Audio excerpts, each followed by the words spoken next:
Hit the record button. Okay. Happy Thursday, everybody. Welcome to Survive to Thrive. Tuesdays and Thursdays are training day, so grab pen and paper, get ready to take some notes. We are going to continue the conversation on short sales, and I am going to bring in a couple panelists to lead this conversation. Um, Joe Grant, um, Bob, are you both here? If you guys could take yourself off mute and talk to me, that would be great.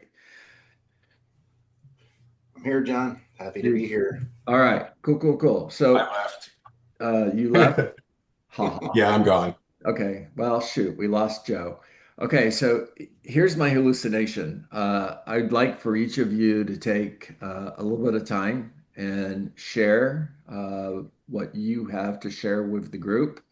I would love to see if we can keep maybe 10 or 15 minutes for questions, because I think that's mostly what we're going to get here is a lot of questions. So, Joe, why don't we go ahead and lead with you? And Bob, if you will come in and speak after Joe does. All right, Joe, take the floor. All right. I went ahead and dropped two documents into the chat, just so you guys can kind of follow along a little bit. Those are a distressed property flow chart, which is mainly it's focused on short sales, and the 2 pages out of the VA service handbook. So if you guys don't know, a short sale is basically a sale where the final dollar that gets paid to the lender is $1 less or greater than what you owe. So if you owe them 500,000 and we get it sold for 300, that's a short sale. If you owe them 500,000, we get it sold for 525, but the bank only gets a check for $499.99. That's a short sale. Mhm. And in that situation, you have to have third party approval. But these flow charts are kind of unique. So I'm in Hampton Roads. We're a very heavy military one, and that's why I added the VA one. The VA, in order to approve a short sale, it's like an 8-step process. In the first couple ones, they're trying to work out different ways that the veteran can go ahead and stay inside their loan. The next ones, they look at extensions. A lot of people have never heard of a 40-year loan, but they can do, and it's a different type of modification, basically. But that's what that whole process is can we modify the loan in some way to keep it where the veteran can stay inside their property and move forward with the loan? Because anytime a veteran gets foreclosed on because they can't do that short sale, they can't pay their bills, they permanently lose a percentage of their certificate of eligibility. Um, that's a completely different topic. If you do that, we can chat about that a different time, but that is a permanent hit for them. On the FHA Fannie Mae side, it's a little bit different. So knowing the loan type of the person you're dealing with is important. On a conventional, if they qualify for a short sale, you can just apply for it. But if you have a Fannie Mae, it is required to go through or sorry, if you have a Fannie Mae, they're going to ask you and offer the loan modification. But with the FHA loan, it is mandatory that you go through the loan modification process before the bank will ever approve a short sale. Hmm. So you're going to have to get familiar about that. The flow charts are pretty much on the Fannie Mae, Freddie Mac. It just you follow it down, yes, no, and go through the process. I don't negotiate them myself. So I bring in Ken Bailey from Advanced Short Sale Services. There's attorneys that do it as well. You specialize in real estate, stick with your specialty. That's just the easiest way to go ahead and do it. The first thing that you need to do is identify, does the person want to keep their property? If they do, you take them the loan modification route. If they don't, you take them the short sale route, which you go through those checklists one at a time. Um, the FHA has a book. I don't have access to it. But basically, nobody in a short sale is going to take less money than the property is worth. So if you list a property that you know it's a $600,000 property, but you list it at 500,000, the buyer's going to put in an offer. It's got to go through the bank and they're going to bring in an appraiser to assess that value. So you want to keep it close to that value, Mhm. but low enough that you're going to get an offer quickly because it's going to have to go through a long negotiation process with the bank in order to determine it. And they'll bring out an appraiser, they'll appraise it. And a perfect example, if you have an FHA loan and it's been on the market 90 days, the FHA, they'll accept a 90% offer on that appraised value. But at 90 days, they're not going to accept an 80%. It's got to be out there longer than that. Hmm. And the rest is pretty much based on questions. That was really, really good. Oh my gosh. All right, Bob, let's go. Yeah, that was awesome, Joe. Thanks very much. So I had my first short sale in '09. I've managed a couple dozen of them. No, I didn't manage them. I started managing them and realized that's not my lane. So, like Joe, I found a very good short sale negotiator, Alan Weiner, with short sale services, and that's my process. So when I meet with someone and they well, a question is, why would a lender accept less than what is owed?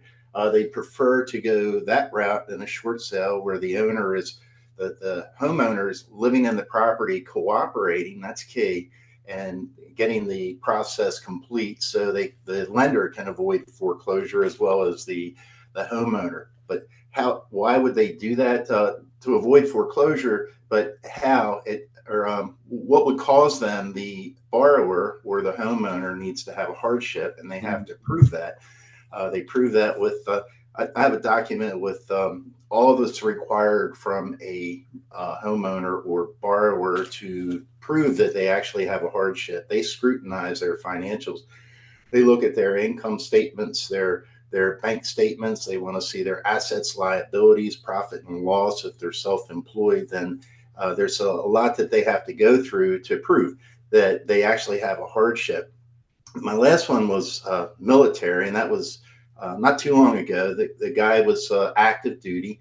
I called Alan, and I thought, well, this guy doesn't have a hardship in terms of financial ability to pay, not even in the foreseeable future. Alan said he's military. He has a hardship, and the hardship was he was a certain distance away from his duty station when he needed to be on call to get there. So we never know the reason why. Well, we can determine the reason why, but I let Alan determine whether a short sale is doable or not. So I'll get him on the line while I'm meeting with the people, and he'll have a conversation with them, send them a packet of information they need to go over, and then send him information to determine if a short sale is even possible. And if that's the case, then we do what we need to do. That's the CMA listing agreement, and then start the showings, and you have to disclose that, and there's an addendum for the short sale. My strategy, depending on when or where a homeowner is in the process, if they're already in default, yeah, you need to make it quick. We stopped the foreclosure sale the day before the sale by getting a contract in place, calling Sun Trust, and stopping the sale, and that short sale was successful. But if we're not that close to a foreclosure, then maybe there's a little more time. So that as the strategy in terms of pricing, we'll figure out market value. Like Joe said, they're not going to take less than market value, but what is that? What a buyer's willing to pay. So the seller will sign anything at that point if they really want to move and get out of the property. We'll start at a price, and then after a couple of weeks, make an adjustment. Couple of weeks, make an adjustment until we get to what we call the strike price. The showing time keeps track of all the showings, so that's a history of what we went through to get to a point where we have a actual accepted offer or a contract that something the buyer was willing to pay. A bottleneck or a obstacle in this is there are several of them. One could be the listing agent. If they're trying to manage this, if they're not on point, if they're not timely, if they don't pay attention to detail, like John mentioned last week, you get in a stack and then you're just lost in the sauce there, and you need to be efficient to get it done. That's why I like to hire a professional there. In Maryland, we can't negotiate. We cannot negotiate on behalf of a borrower.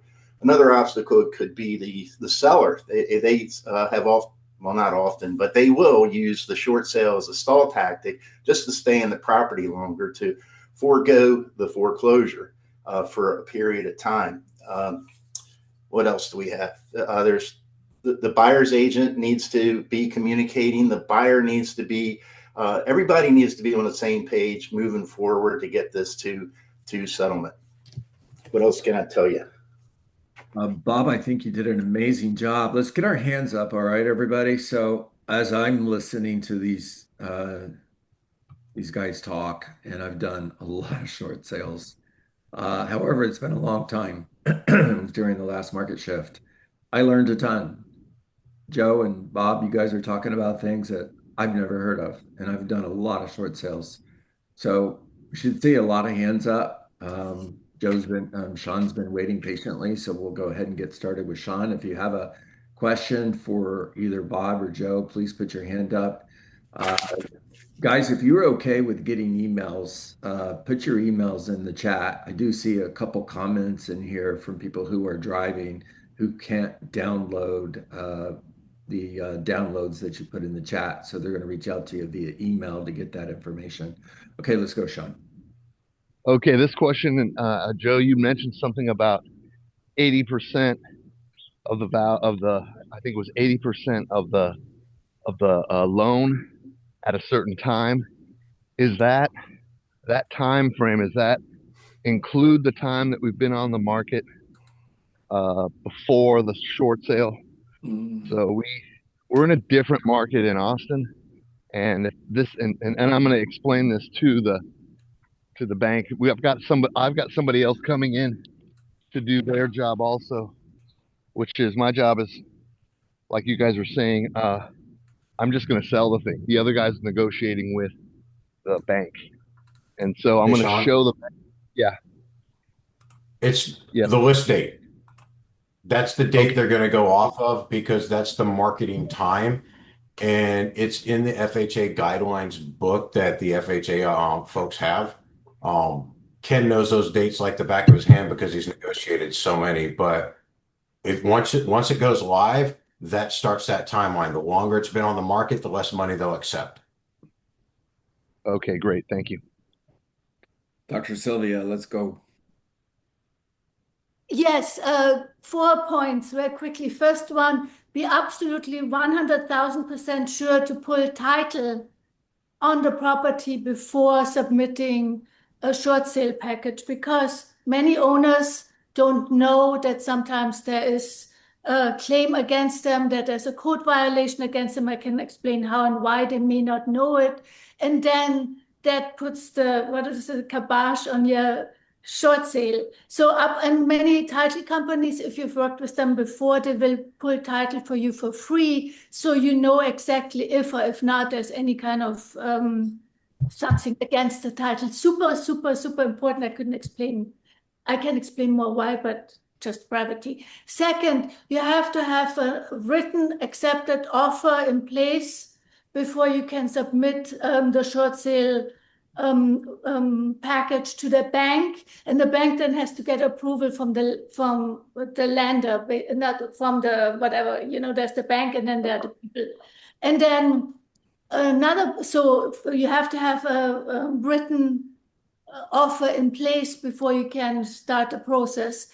Thirdly, if the appraisal comes in higher, obviously you want to have a low appraisal so that the house is appraised at less, so you can sell it for less. Because if it's $1 million house and the guy appraises it, you get an offer for 900 and the guy appraises for $1 million, then the bank says no, because they are expecting fraud, that you're trying to sell to your cousin and pocket the 100,000. So as to challenge the appraiser, it's important to give them ahead of time all the things that are wrong with the house. It's counterintuitive. Normally you want to have the appraisal be high, but here you want appraisal low. You say the roof, and perhaps even have estimates in place. The roof is going to cost that, and send that to the appraiser to show, well, no, it's not $1 million. It's only now worth 900. And there's one more thing just escaped my mind. Dr. Sylvia, let me butt in for a moment, okay? That Yes. was really good stuff. Let's move on to Matt, and I have a couple questions as well. And put your hand back up. If we have enough time, I'll come back to you, okay? But thank you so much. Matt Dreskel, let's go. Yeah, good morning. So thank you, Joe. Thank you, Bob. I think when I listen to this as a relatively new agent, it feels really, really complicated. And I guess I'm wondering, what is the draw, right, for just a regular agent? Because it feels like a very time-consuming process. Does it eventually get to a place where it becomes easy and relatively quick to navigate? I know it's never going to be really quick because it's, it is what it is. And financially, is there additional reasons why we should target these? All right, Matt, really simple. If you can list a house, you can list a short sale. There's a lot of steps in listing a house. The short sale, you just have more upfront that you've got to do. You've got to talk with the person. They're going to have to submit a package. They have to do it, whether you got a negotiator or not. You've got to constantly touch base with the bank twice a week, every week, whether it's the owner. If you're doing it, then you got to have a third party authorization. But outside of that, you communicate with your listing clients every single week. It's a different process, but it's not more difficult. It's just different. On the buyer's agent side, you need a buyer that understands that this is a process. And Alan recommends at least 90 days. You don't want to cut yourself short there, because if it takes more than 60 and a buyer bails, you've just lost a lot of time there. There's an addendum that specifies that time frame, but there are three other things in there as to when the home inspection, the appraisal, and the financing time frame begin. That can either happen in the beginning or once you have short sale approval. I think it's best to get it out of the way right up front. Can this be more lucrative than just like a straight sale? So the question was, can selling a short sale be more lucrative to you, the agent, than doing a traditional transaction? The answer is no. Thank you. Simple answer, no. You can have a 5% fee on there. The bank is going to come back with an approval letter or a rejection letter or a counter letter, and it's going to outline terms. Right. Now, if you have a 5% in there and a 2% for the other agent, the bank's going to come back and say, we're going to pay a max of 6%, 3 to this and 3 to this, or 5%, 2.5 here, 2.5 there. The bank dictates the terms. Right. Matt, I can tell you from personal experience, in 2006, when I first heard the word short sale, prior to that, I was like, what the heck is a short sale? And I had a conversation with my wife, and I said, we are absolutely, positively not going to do short sales, because my hallucination was that it was very, very difficult, very time consuming, and absolutely wanted no part of it. So less than a year later, we had 70 short sales listed.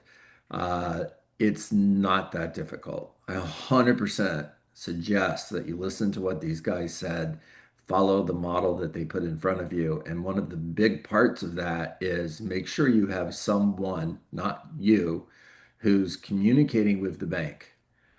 Once the package is complete, which is done by the seller, not by you. So once the package is complete, you put the home on the market, you get an offer, you submit the offer and the package to the bank, then you hand it off to your negotiator or the person who's handling it for you. You don't get back engaged again until the bank responds.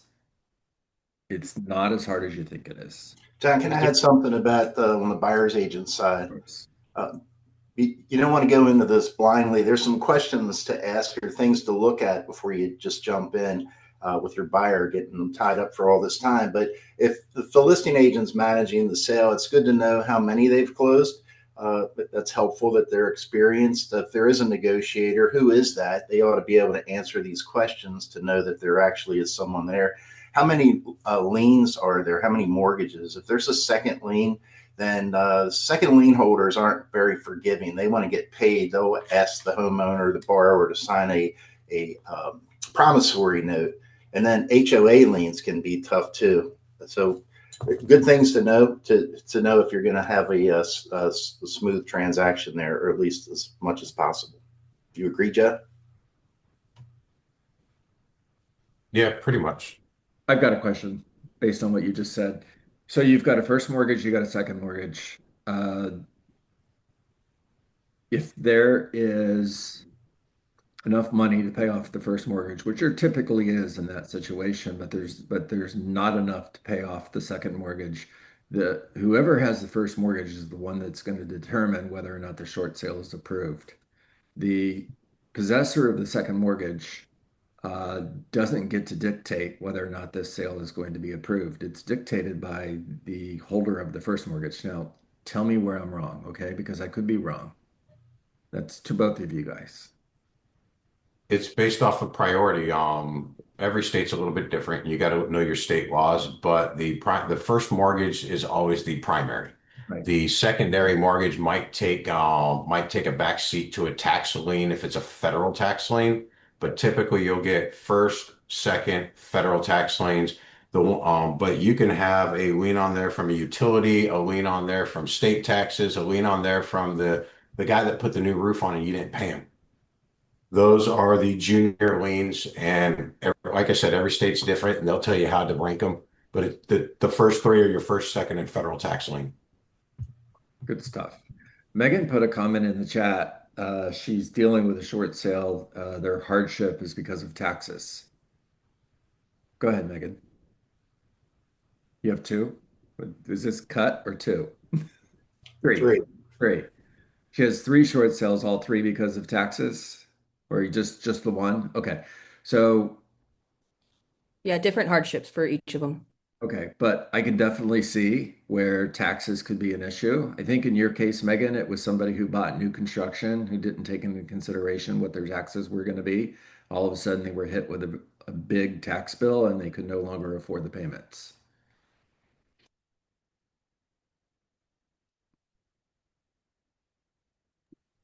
All right, I've got 926 guys. Joe, Bob, thank you. Amazing stuff, guys. Thumbs up, clap, do something to show these guys how much you appreciate them.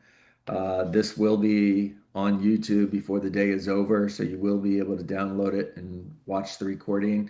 Ahas, raise your hand. Any final questions? Raise your hand. We've got 3 minutes. Go, Sean. I want to thank you guys for putting this together because all the data that I have about the overall market, East Coast to West Coast, is that Austin and Dallas, and then two cities in Florida, I can't remember which one they are. That's not my market. Are leading the way in correction. It'll be Fort Leading the way, and so that means that next year there's going to be a lot more short sales. Probably not 2008 style, but they're going to come up. And so they're probably going to hit everywhere else next year because we're getting them in Austin. I think Austin's about a year ahead of everybody else in correction. That was the case in 2023, 2024. When I looked back, whatever was happening in Austin, it was a year later than it happened everywhere else. So I'm glad I wish I would have had this class last year.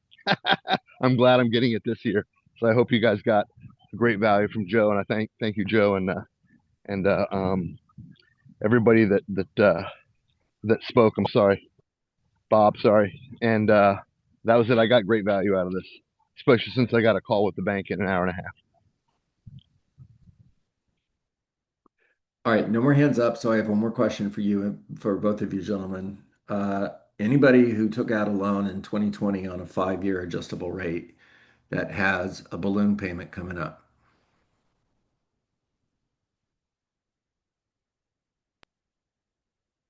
Easy solution, refinance it. Got it. Bob, same answer.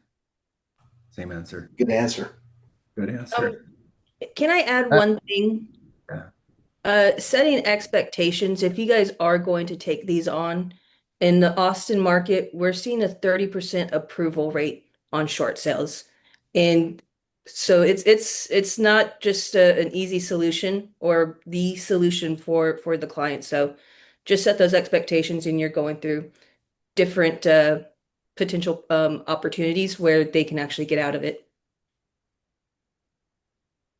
I'm not the expert on this one, but there is another solution out there that every one of us as realtors should know. It's called creative financing or seller financing. At the end of the day, you're a real estate advisor advising your clients on what's going on real estate wise. And perfect example with Megan, she's got these folks minus the new build, but she's got multiple of them going on. it's not always, hey, let me just put it on the market and sell it. It might be, hey, let's find a creative solution. I'll get you a down payment now. I'll go ahead and pay you. You can negotiate the interest and the terms. So there's a lot more ways to sell a house than put it on the MLS, whether it's a short sale or a traditional. And the only reason I even learned about these was trying to get into the REO niche. And if you don't know what that is, stay away from it. It's complicated, but it's easier than hunting. Yeah, I said Agreed. the same thing. Subject to, it can be your best friend right now. Subject twos. Yeah, Bob might have Yeah, something else to say about that. I was just about to say, REO. beware. Bob, how many REOs? Hundreds. We have 10 right now in inventory, and it consumes my time. So, John, I'll talk to you about that later today. All right. All right. Super value today. Thank you, Joe. Thank you, Bob. Thank you to all of you. Continue to invite your friends, grow the group, and I'll see everybody tomorrow morning. Sylvia, Dr. Sylvia, thank you for your input today. As always, much appreciated. All right, go get them, everybody.